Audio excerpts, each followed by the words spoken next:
Hey, Algebra 1 students, it's Mrs. Vara here, and this is just a quick review of some of the problems that you will be seeing on the 9-1 through 9-5 quiz or the test. The quiz and the test both cover 9-1, 9-3, and 9-5.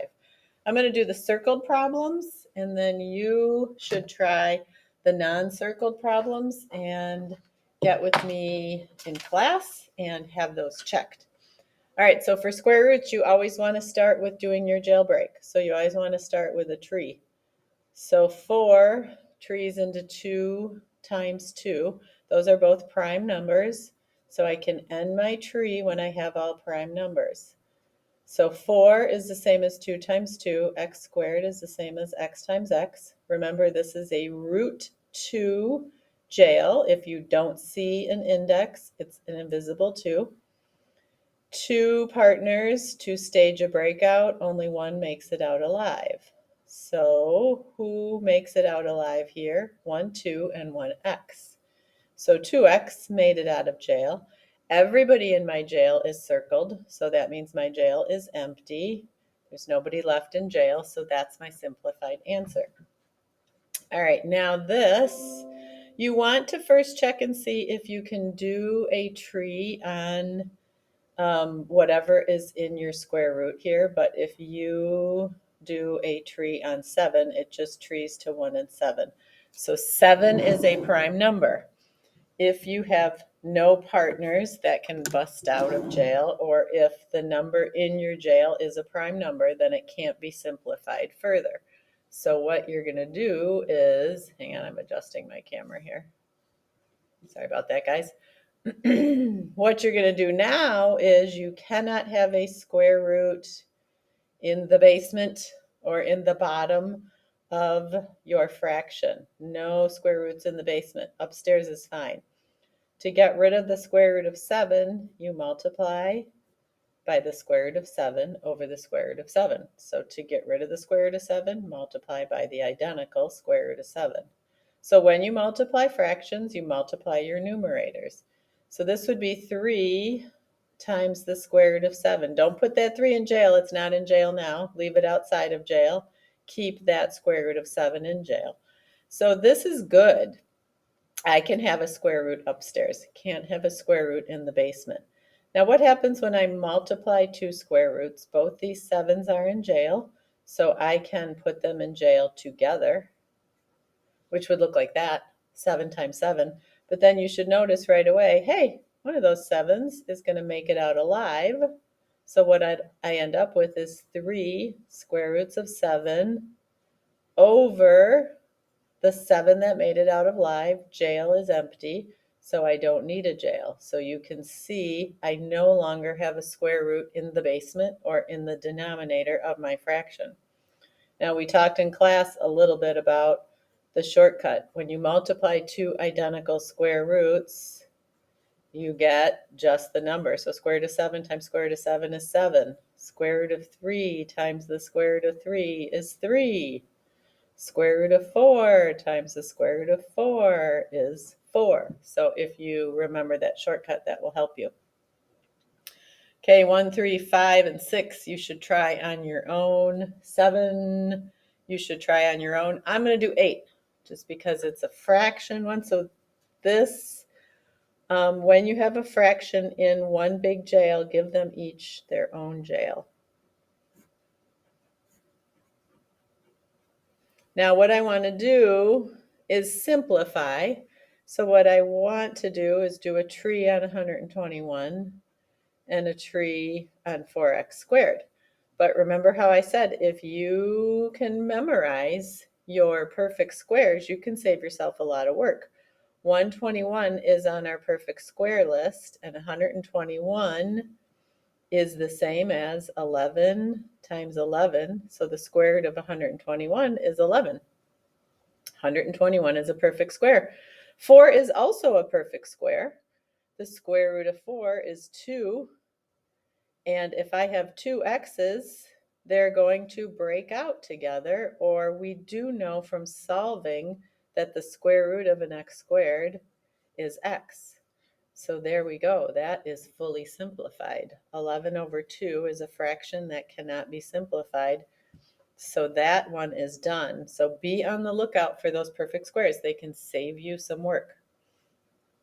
Okay, now these say solve using square roots. So solve means I want x equals x equals. Remember, many of these we're going to get two answers for. So you want to solve this just like we solved regular equations in chapter 1. I want to isolate the variable. In this case, my variable is squared, but that's okay. We'll take care of that in the last step. My first step that I want to do is add 72 to both sides. So now I have 2x squared equals 72. Still trying to isolate the x squared. So I want to divide both sides by 2. 2 divided by 2 is 1. Those 1 out. And I have x squared equals 36. Okay, I'm not done. This is x squared. Remember, I want x equals x equals. To get rid of a power of 2, I use a square root. Whatever I do to one side, I have to do to the other. And remind yourself right now, if x squared equals a positive number, I'm going to put that plus or minus in. I'm going to get two answers. So this would be x equals, the square root of 36 is 6.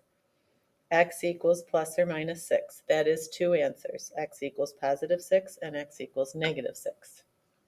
Okay, flip over. Flip the paper over. Don't flip yourself over. Okay, this is the same type of problem, solved by square root. I'm going to leave this one for you. I'm going to do this one. You'll notice that this x and the squared, the x is trapped inside the parentheses, and then here's my squared. So this whole package deal is what I want to isolate. So I think in class we talked about we want to build a jail around this, but if we build a jail right now, we'll hurt that 3. We want this package deal all by itself. The 3 is multiplied by my term here in the parentheses. To undo multiplication, I want to divide. 3 divided by 3 is 1, so on the left, I'm left with x minus 1 squared equals 27 divided by 3 is 9. Now I can get rid of that power of 2. Square root both sides. Right away, add your plus and minus. Square root of 9 is 3.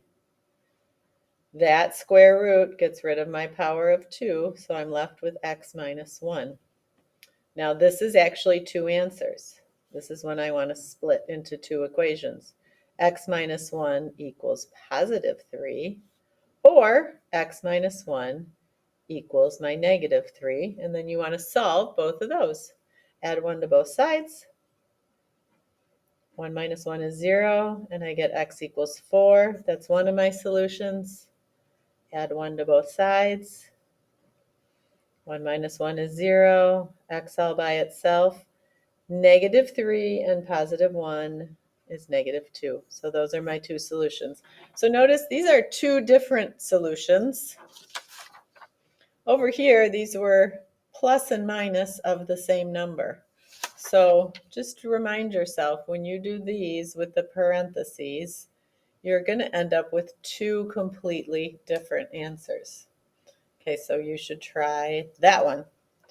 All right, I'm going to do these two, and you can do those two. So these say solve using quadratic formula, and we give you the quadratic formula.